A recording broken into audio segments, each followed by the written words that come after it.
Good morning.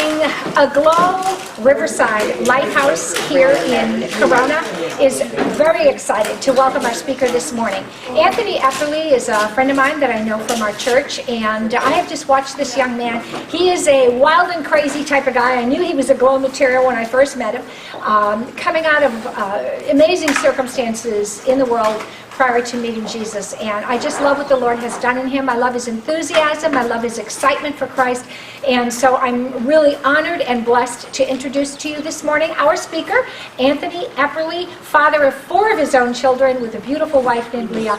Here is Anthony. How are you? Well, it's awesome to be here. I'm honored to be here, and I'm just thankful to be here. It's good to see you guys, and it's better to be seen than viewed, right? So I'm really honored to be here, so thank you for that. I just want to start off, I was given a word during the Easter time. I was given a word, and I was praying. I felt it was applicable here as well, too. And I just felt that somebody didn't come here encouraged this morning, and somebody didn't come here feeling of value, and somebody came here feeling worthless. And I just want to tell you that if that was you, that God wanted me to tell you that He spoke the world into existence. But He said, when I spoke the world into existence, I said, let there be light, light, light. And the light and the sound reverberated and echoed over time and space. And then He spoke each one of the billions of stars into their specific socket. And then He said, let there be water, and there was water. And He filled the waters with creatures of the deep.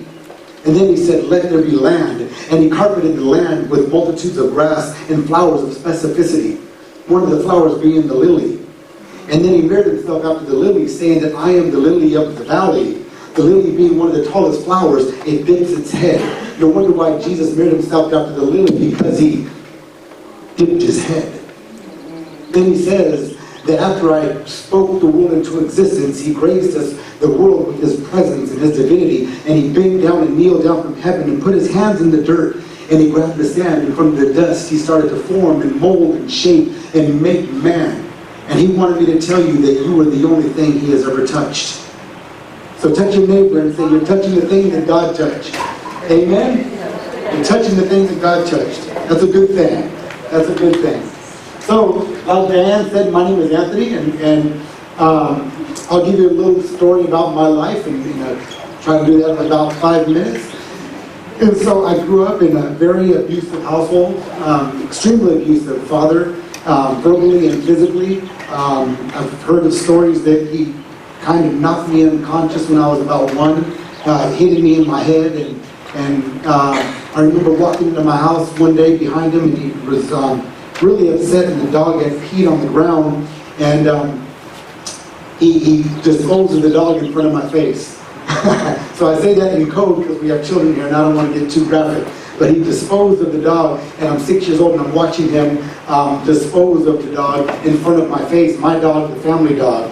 And so I've seen him multiple times beat my mom and black eyes, and she had a fractured rib and dislocated jaws. And so that's how I grew up, and I saw a lot of things like that. And then finally we had to leave because my father threatened to kill my mom, and we had to go into a women's shelter for battered women and children for a couple of days to hide out from him. And so when a father is not a father and the boy is fatherless, he looks for anybody to touch him. And when a father leaves a child, that child's looking for anybody to touch him, from a gang member to a child molester. The child is just looking for affection, looking for love. So as I grew up, I started to look for people to touch me and people to love me. And I found that in the opposite sex. Trying to find affection, trying to find someone who gave me some love and a little bit of attention. And then as I get older, I wanted to make a little money. I got a job, but it didn't provide the way that I saw people being provided for, and I wanted to be a little bit better. So I started to sell little things on the side. I started to sell stuff on the side, some green stuff and some white stuff, and trying to make a little extra dollar. And then things just kept going down a bad road like this, and I ended up becoming this party lifestyle and trying to get in and being in Hollywood and LA and in that lifestyle. And then one day God knocked me off my horse and I was blind. I was blinded. And I'm just walking around and I couldn't see where I was going and I just couldn't see. I couldn't see that all the things that I was doing was hurting people. I couldn't see that what I'm doing now is not good for my future. I couldn't see. And since I couldn't see, I needed someone to guide me. So Jesus came and grabbed my hand and pulled me forward. And then when I opened up my eyes, I could see that there was a new way. That the way was Jesus Christ. That the way was Jesus. And so from then I found myself in church, and I couldn't keep away from church. You know, I was going and I was still living a wild lifestyle, but still going into church. Anybody ever do that? Kind of, I'll put my toe in, I'm gonna go to church, and then, you know, Saturday night, I'm gonna, you know, do my thing, and Sunday, I'm gonna try to ask for forgiveness. We ever do that? That's just me, maybe. That's just me. I'm okay. I can be the only one. So that's what I was doing, bouncing back and forth between the world and Jesus and the world, and just this whirlwind of trying to find out who I am. And it's been 20 years saved and following Jesus and getting better and losing some things, but gaining some things in the midst of that. You know, when you follow God, it's not you don't give up things, it's an exchange. It's one thing for another. It's my ways of corruption for Jesus' peace. It's my faults for Jesus' glory and for Jesus' righteousness. Amen? And so I made those exchanges, and then I found in church was my wife, and we met in church, and I married my wife, and I ended up having 4 boys. So I need prayer. Please pray for me. Every day I pray for Jesus. You've got to come back soon. You've got to come back. It's not easy being a parent of 4 boys, but it sure is fun. And so I have a 16-year-old, a 6-year-old, 4-year-old, and a 2-year-old. So that's Malachi, Zion, Tobias, and Canaan. Those are the 4 little boys. Don't let them fool you. They're like dogs at a pet store. You know, they look cute until you bring them home, and then you want to take them back. They're kind of like that. And so one funny story of Zion, I took him to the Long Beach Aquarium. Was that the Long Beach Aquarium? Took him out there, and they have this little, and this was right around the time I'm setting up the story. This is right around the time, if you remember, that family had the kid that fell into the gorilla aquarium. Do you remember that? A couple of years ago, 4 or 5 years ago? The kid falls into the gorilla, and they had the gorilla cage, and they had to shoot the gorilla. And every parent in the nation were making the same comments. Those idiot parents. How could those parents do that? Those dumb parents. You don't take your kid. The parents said, we only took our eyes off them for a second. And you don't take your eyes off your kids for even a second. And so all the parents were making these comments, including myself. Don't make comments. Don't make comments. So I take Zion to the aquarium, and it's the family, and I told my wife I'm going to take Zion and we're going to go and pet the sharks, because you could pet this area where you could pet sharks. And so they had some decent sharks, 3-4 foot sharks. And so I'm talking to him and saying, Zion, don't go, you're going to fall over, Zion, stop. And in the course of saying his name, this other family couple behind me asked me, what is his name? His name is Zion. Oh, that's a beautiful name. That's our kid's name. Okay, but you know, I'm trying to watch my kids, so I don't really care about that right now. I'm trying to be with my kid. And so then they want to go further and show me pictures of their whole kid and their family. And I'm like, look at this Zion. And so out of not trying to be rude, okay, now that's a beautiful kid. I want to turn my eyes from him for 1 second. That's a really nice picture. All of a sudden I hear Zion saying, Daddy, Daddy, Daddy. And it wasn't like I'm a scared, afraid daddy. It was more like, I'm proud of myself. Look at what I'm doing. So I turn around. This boy has a shark outside of the water, and he's holding him out like this. He's like, Daddy, look at what I'm... And I'm thinking, oh my Lord Jesus, this is our cue to go. So I tell my wife, this kid pulled the shark out of the thing. And then she's going to ask me, did you take a picture? I want to take a picture. What in the world? That's my life. That's my life. So that's a little bit about me and kind of how I grew up and kind of the changes that God makes in our life, because God is a God of change, is He not? God doesn't want us to be the same. And when we have an encounter with Jesus, there's no way we can be the same. He's the God of change. He changed Abram to Abraham and Jacob to Isaac, Jacob to Israel and Saul to Paul, and He doesn't want us to be the same.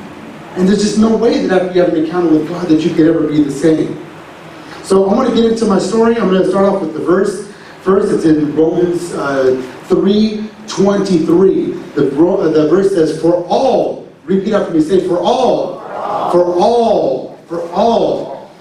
Even the ladies that wear their dress down to here, even the ones that don't wear deodorant because it's a sin, and the ones that don't take a shower, from the evangelist to the street evangelist, the tele-evangelist, it says, for all have fallen short and sinned, fallen short of the glory of God. So look at your neighbor and say, he's talking about you. That's right. For all have sinned and fallen short of the glory of God. You that's talking about your wife, you have sinned. You that's talking about your husband, you have sinned. For the parents that say, whose kids are these? They're yours. They're yours. Even you have sinned. So the Bible says, for all have sinned and fallen short of the glory of God. I bring up the scripture first so that you know that as I go through this morning, I'm not just talking about other people, but I'm talking about you. And I'm talking about me. I'm talking about all of us. Because we all fall short of the glory of God. Amen? Sometimes we like to look down at people. And we like to look at other people's situations and judge ourselves to other people.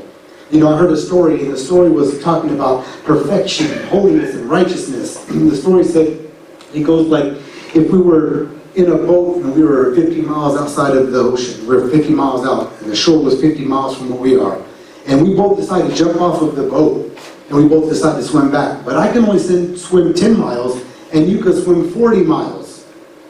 So for the 10 miles, we're both stroking. And every time I see you, you see me, and we're neck to neck, and we're stroking in that ocean, getting to the shore. But around 9.5 miles, I start to cramp up, and I can't go much further. And I try to do everything I can to get to the 10th mile. And when I get to the 10th mile, I start to collapse. And I start to drown. And so for 30 miles, you get to talk about me. It's you're weak. If you would have read the Bible more, if you would have studied harder, if you would have got your education and finished your school, if you would have done better, you would have made it. And then your 40 miles comes, and then you start to collapse. You didn't make it either. The shore was, although I could make it 10 miles, and you might be able to make it 40 miles, the shore was 10 miles. We both didn't make it. We both didn't make it. And so you can look at me and laugh all you want to at me while I'm drowning 10 miles from the boat. But must I warn you, you only got so far to go before you reach your max and you start to drown. Unless someone jumps in and rescues us in our unique place. Until somebody comes in and takes us and changes the situation in our life and helps us to get to the finish point. That person being Jesus. We've all fallen short. How dare you talk about me when I fall short with your 40-mile swimming self? See, we got to get rid of Christian arrogance, this Christian elitism that makes people talk about other people's frailties and weaknesses, and you say, well, at least I'm not like them. Right? At least I'm not like them. At least I didn't take my eyes off my kids for a second. Right? So today, I want to talk to you guys about fathers and what it means to be a father, since Father's Day is coming up. And at my church, I usually deal with men. For about 4 to 5 years, I was the pastor of the men's groups on our Wednesday nights. I was the leader of that. And so I'm really used to dealing with the men at the church. And so I wanted to bring a story today about fathers and really what it means to be a father. I'm telling you, today, it is not easy being a dad.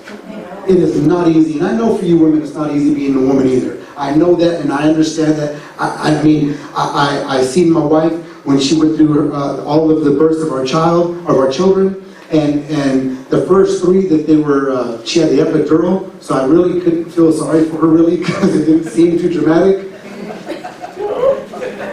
But the 4th one, she didn't make it. We didn't make it to the doctors in time, so she was starting to, for the most part, just about delivering the baby in the car on the way to the hospital. And so we get there, and they say she's too far dilated to have an epidural.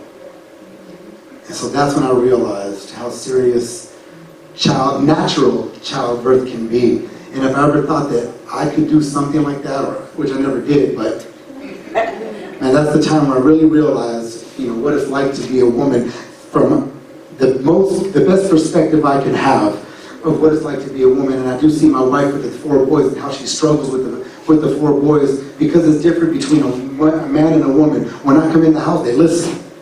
When I come in the house, they're a little better because they know that I'm dad, and they know that I'm a little stronger and I'm a little more physical, and they felt dad's hand before, and so they don't want to feel dad's hand again. And I see my wife, how she struggles with them, and they give her a heart attack and heart palpitations, and she's stressed out, and so it's not easy being a woman, but let me tell you, it is hard being a man. We're filled with this thing called testosterone. It's the thing that gives us our fight. It's the thing that makes us want to win. It's the thing that keeps us pushing. Is that testosterone that's inside of us. And when we fail, no man likes to continue to do the things he fails at. No man likes to continue to do the things that he's failing at. So for all the naggers who are trying to change him, the more you nag him and the more you criticize him, the less inclined he feels that he wants to come home. Because we're not drawn to criticism. We're drawn to praise.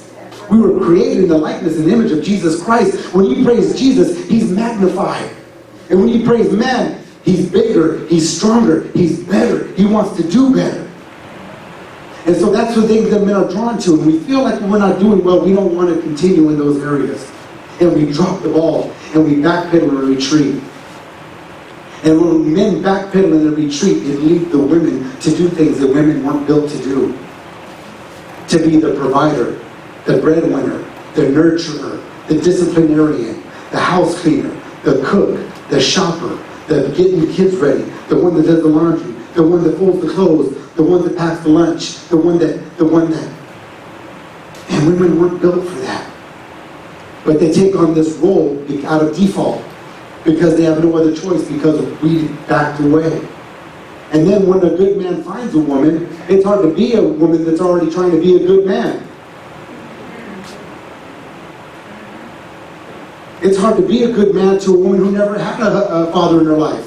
Then she doesn't know the little cues, and she doesn't know how to speak to a man and how to deal with a man. And so now you've got to live up to what she envisions that a man should be.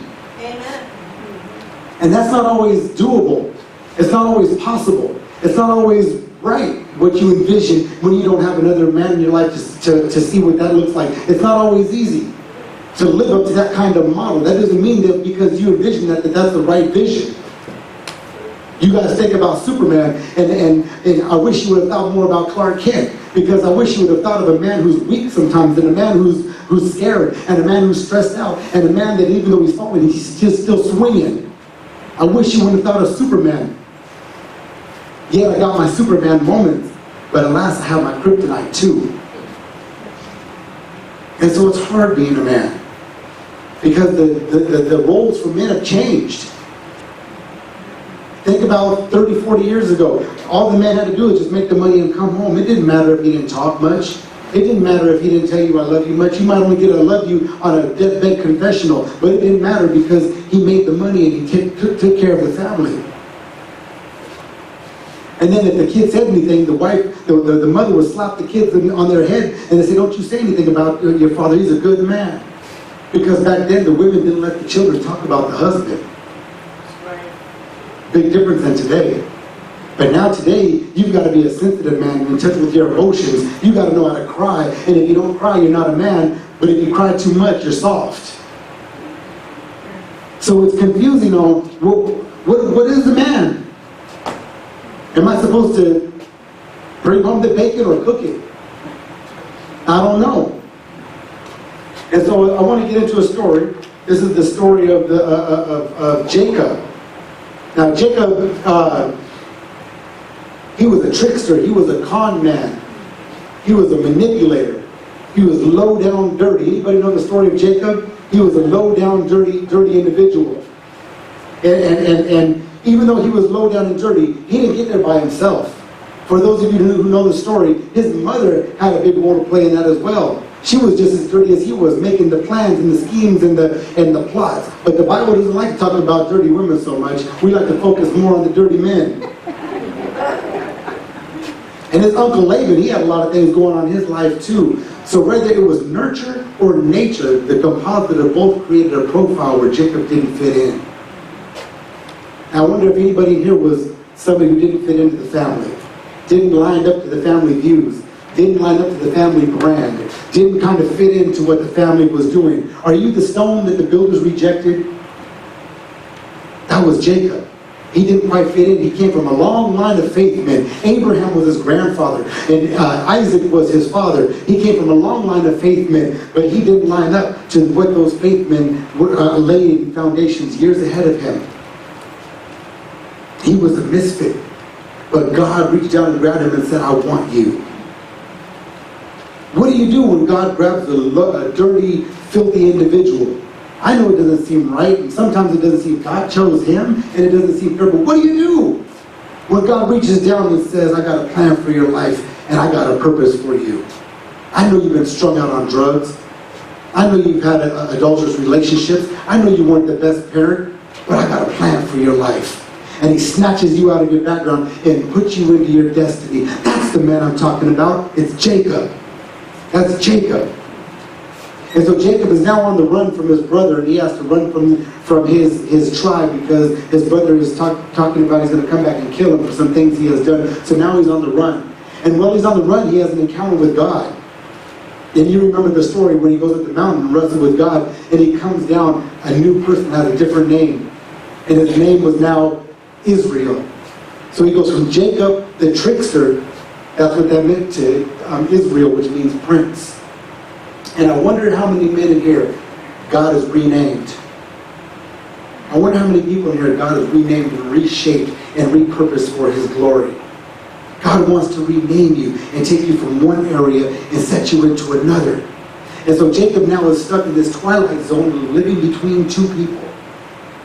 And a big conundrum for me, and the thing that the Bible kind of, I was always confused, why did the Bible do this? But it vacillates back and forth between Jacob and Israel and Jacob and Israel his whole life, letting us know he didn't quite kill his Jacob and didn't quite fully adopt his Israel. So he's stuck living with two men in one body. Have you ever felt like you were stuck living with two people in one body? Just going back and forth and back and forth. And you know what the church says? The church says if you pray 3 times and you fast for 5 days and you spin around in circles and you jump and you scream out Jesus, that you'll kill your Jacob. But the Bible says that at the end of his life, when he was on his deathbed, both men were present. It says that even Jacob was laying in the bed sick, but it was Israel that rallied his strength and rose. So we sometimes have to live our whole lives with our Jacobs and our Israels and our Jacobs clashing and fighting together. And what we're fighting with that, sorry about that. What we're fighting about that, you know, there's many men here that are living with their Jacob and their Israel too. They're living with their gross and their glory. They're living with the filth of this world and the freedoms of Jesus Christ. And so there's this constant conflict inside of us. And you say, how could you? And you say you're a Christian. Well, Israel was a Christian, but Jacob, I still have to live with my Jacob. I still got that man to deal with. And so while Jacob's on the run, he goes to another friendly tribe, and in that tribe he meets this woman named Rachel. She was the most beautiful woman. He fell madly in love with Rachel.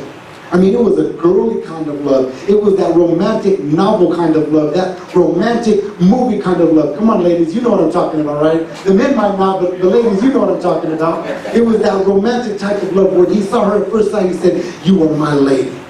That's my woman. And he fought for Rachel. He worked for her for 7 years.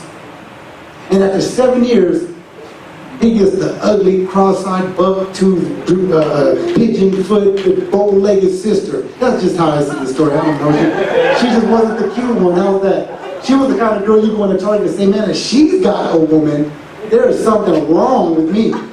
The demon got me living by myself. Right? She was ugly, right, ladies? I mean, you thought that before? She was just, but you know, he did what all men do when you don't get what you want. He may do. And so as he's going through, he has to work another 7 years. And after 14 years, he finally gets the love of his life. He finally gets his Rachel. But then when he gets his Rachel, he finds out Rachel has a problem. See, it doesn't matter how fine you are. you still got problems. And he finds out she has a problem. God has closed her womb and she's not allowed to have babies. So he goes to the ugly girl and has the babies, and goes to the pretty girl and has the fun. That's just kind of how I see the story, right? Man, you know what I'm talking about, right? I mean, you know what I'm talking about. And so he's bouncing back and forth with the babies and the fun and the babies. But miracle after miracle, God opens up Rachel's womb and she has a baby. See, because she had to pray to get spiritually what Leah had naturally. And God gives her a baby. And everything that came out of her womb, Jacob loved it like it was his own. Everything that came out of Rachel, Jacob loved it like it was his own. When she went and had her first baby, it was Joseph, and Jacob loved him so much, he loved him more than all the 11 other brothers, and he made him a coat of many colors. It was awesome. But now he's on a journey to Ephrath. And another miracle. God opens up her womb again, and she gets pregnant again. But this time it's difficult. This time it's not going so well. This time there's some issues that come along with the pregnancy. And Jacob's on the way to Ephrath. And he's not in a car. And he's not in a plane. Couldn't call Uber or Lyft. But he's in a wagon. And he's on the horses, trying to get his family to Ephrath. It's hard to lead a family with a problem. Over rough roads, rocky terrain, bad wheels. But he's trying to get them there. There's not a good man in this room who's not trying to get the ones you love there. He's trying to get them there. Over rough roads, snakes, potholes, with substandard equipment sometimes. Sometimes no education. Sometimes lack of resources. Sometimes he didn't have a father himself. And when a man doesn't have a father, and now he has a family of his own, he's trying to act out a role that he never saw played out in his own life. And so I'm trying to act out a role I never saw played out in my own life, and so now all the decisions that I'm making are by trial and error. Because I've never seen it played out. And so he has got this issue. He's trying to get his family to Ephrathah with all these issues. But when he's getting them to Ephrathah, he has to be on the horses. And Jacob is riding up front with the horses, though he hears the love of his back, Rachel, crying in the back wagon. Notice they're in the same vehicle, but they're coming from two different places. They're in the same vehicle, but they're coming from two different perspectives. And they see the journey from two different ways. Jacob is up on the horses, and even though he's making progress on the horses, in the back he hears pain. And the dilemma is, every man up front, if he manages to make progress, he does it without being present.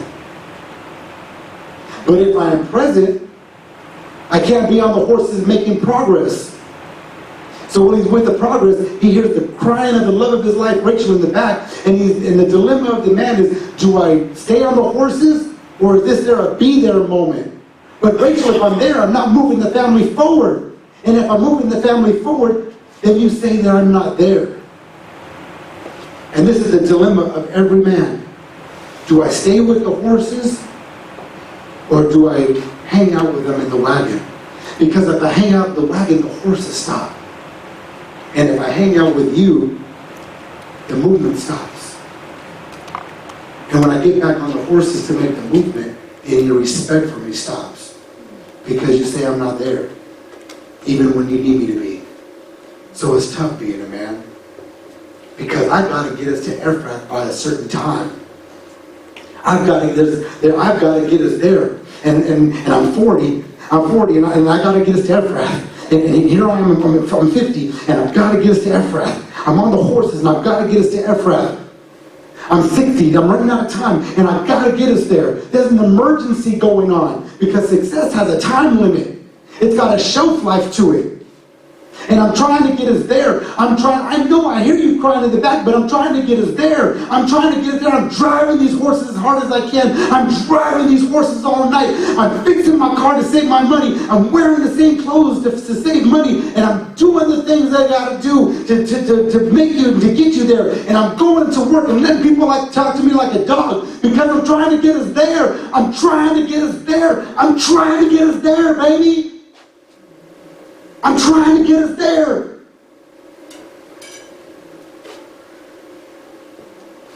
And the whole message is based around this one little verse. It says, but yet he was just a ways from Ephrath. They were almost there. Almost got the house. Almost got out of debt.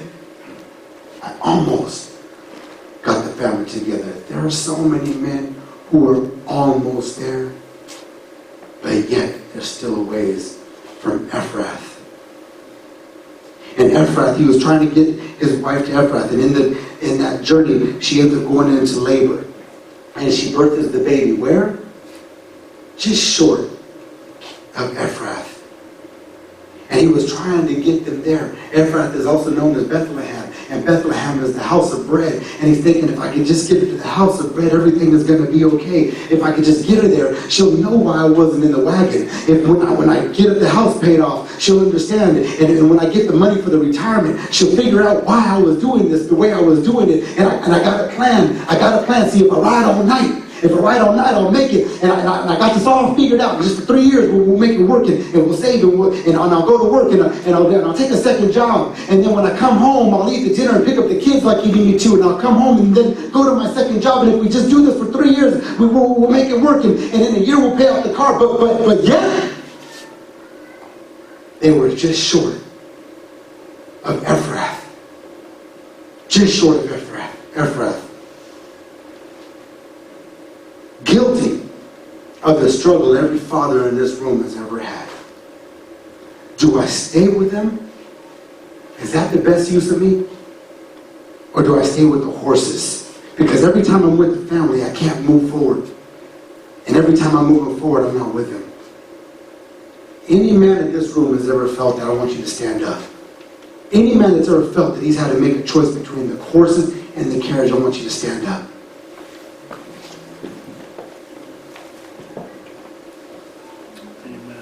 Now, I'm not Dr. Phil. I'm not Oprah.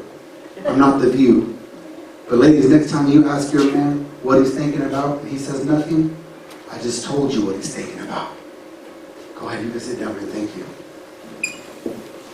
He says no. When you're thinking about, what are you thinking about? He says nothing.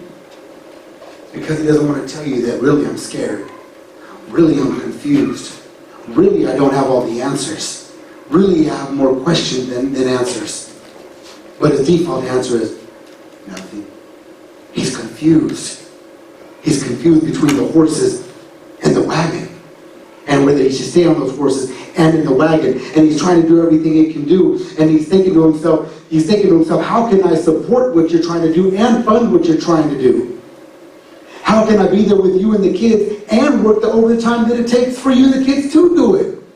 So some men are very present and broke.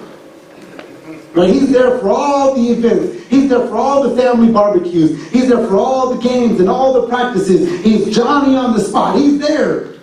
But he didn't have a penny to his man. He only got $3-4 to his name, and he got that from his mom.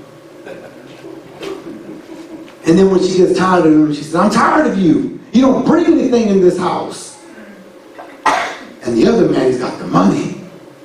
They got all the toys. They got the house. They got the cars. But he's never home with the family. And both of those men are torn. Both of those men are torn. Both of them are broken. Because they're thinking, how can I be on the wagon and on the horses? Because they're confused because it's either the horse name or it's the family crime. And he's running back and forth from the horses and the wagon. He's running back and saying, how the kids doing? Oh, how you doing that? Oh, you said the taxes got to do? You said the college tuition's got to get paid? And he's riding. But when he's riding, trying to get the money for the college, and get the money for the retirement, and get the money for the medical bills, something goes wrong. Something goes wrong. He was almost there. Church is in the birth. Rachel ends up dying. And he goes back and he grabs Rachel.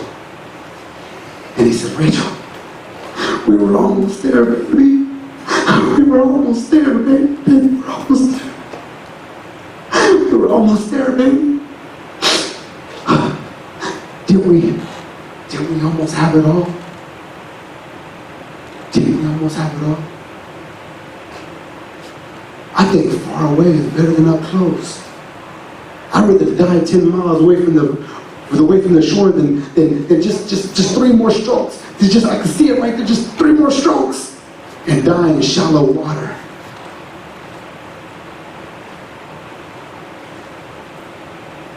And he gets back up on the horse. And he goes on to Ephrata.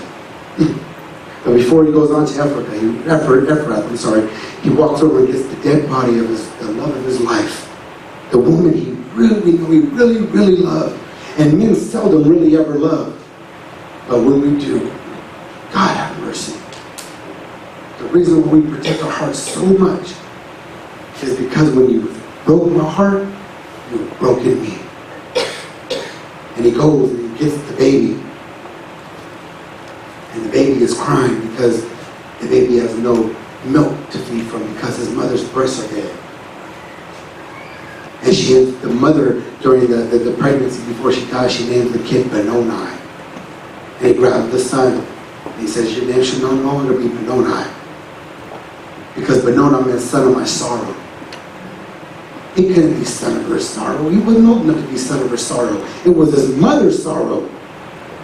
They named him Benoni. Because every lonely woman will misname a child.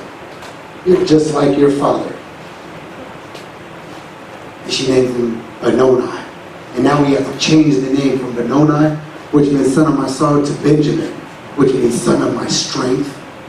It was my strength. It was my strength that kept me riding all night. It was my strength. It was my strength. And I've come to learn that every strength has sorrow too.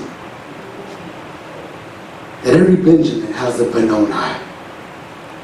The son had 2 men in him, Benjamin and Benoni, and the father had 2 men in him too, Israel and Jacob. And I wonder how many of you here have 2 men inside of you, or 2 women inside of you. And you're battling back and forth between those 2 people. Every man in here has a man you see and a man you don't. You can't have strength without sorrow. I think it's the sorrow that makes you strong. That if it hadn't been so painful, you wouldn't be nearly as powerful.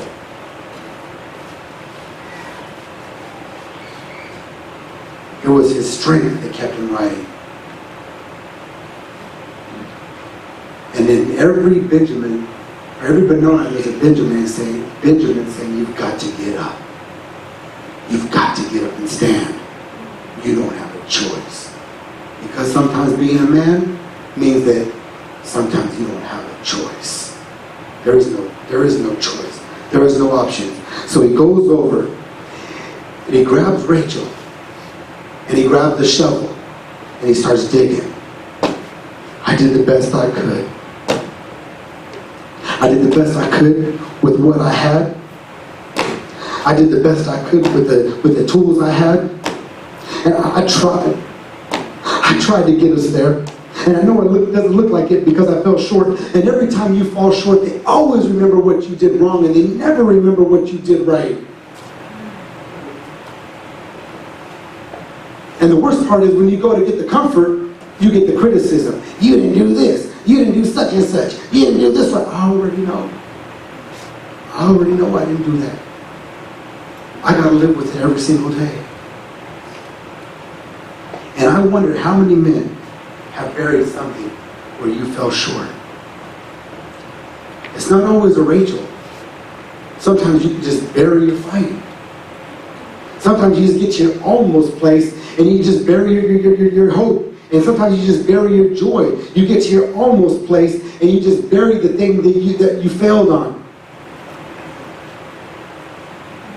And nobody knows. You got back on that horse, but your hope didn't. You got back up on the horse, but your joy didn't. You got back up on that horse, but your smile didn't. And nobody knows Not even the horses. That only half a man got back up on that horse that day. The half of you survived it, the other half they died. And he gets back up on that horse. Move up, let's go. Back on his way to Epperley. And by the time he gets to Epperley, he's not the man that he was when he started. Such as I am, I started off with more, but by the time I got to Epperley, this is all the man that's left of me. This is all the man that's left of me.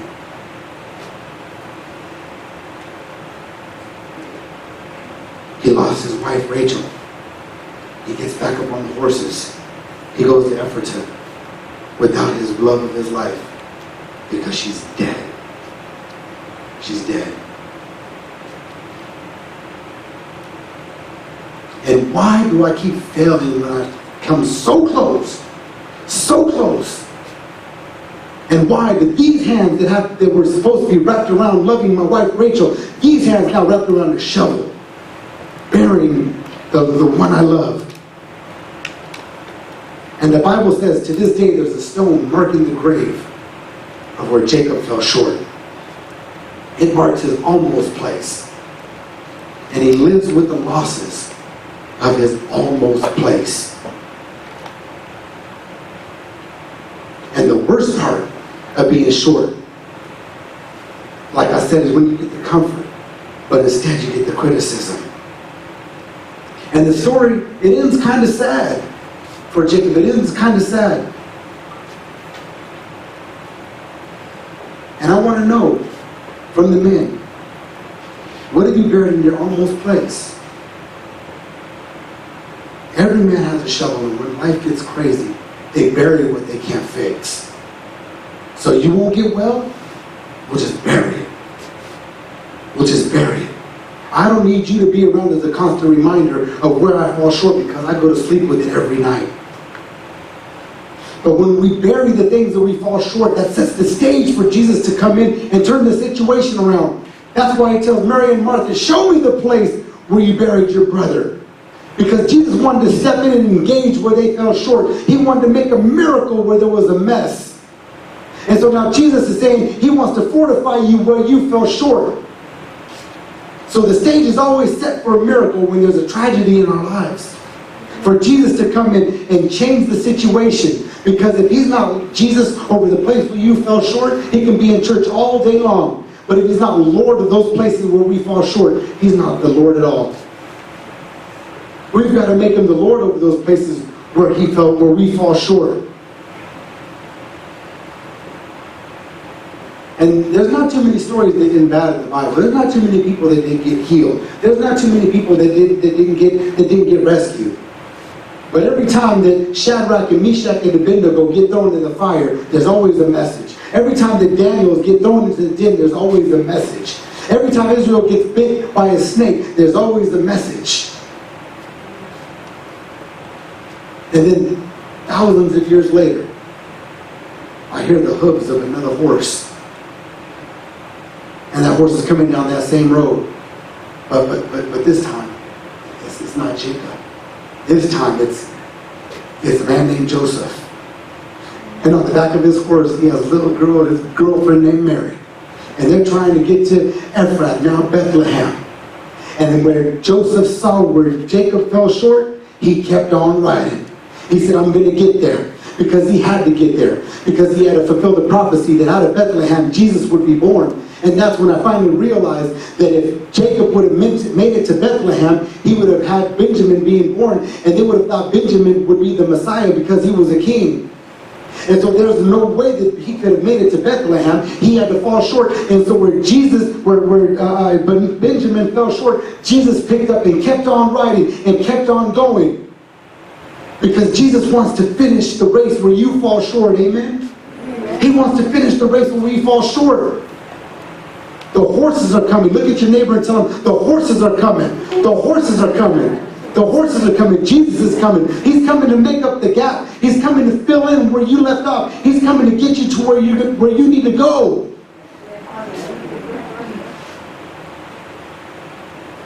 And so every man in here, we have shortcomings. But when we put our trust in Jesus, He'll get us to where we need to go. Amen? I want all the fathers to stand.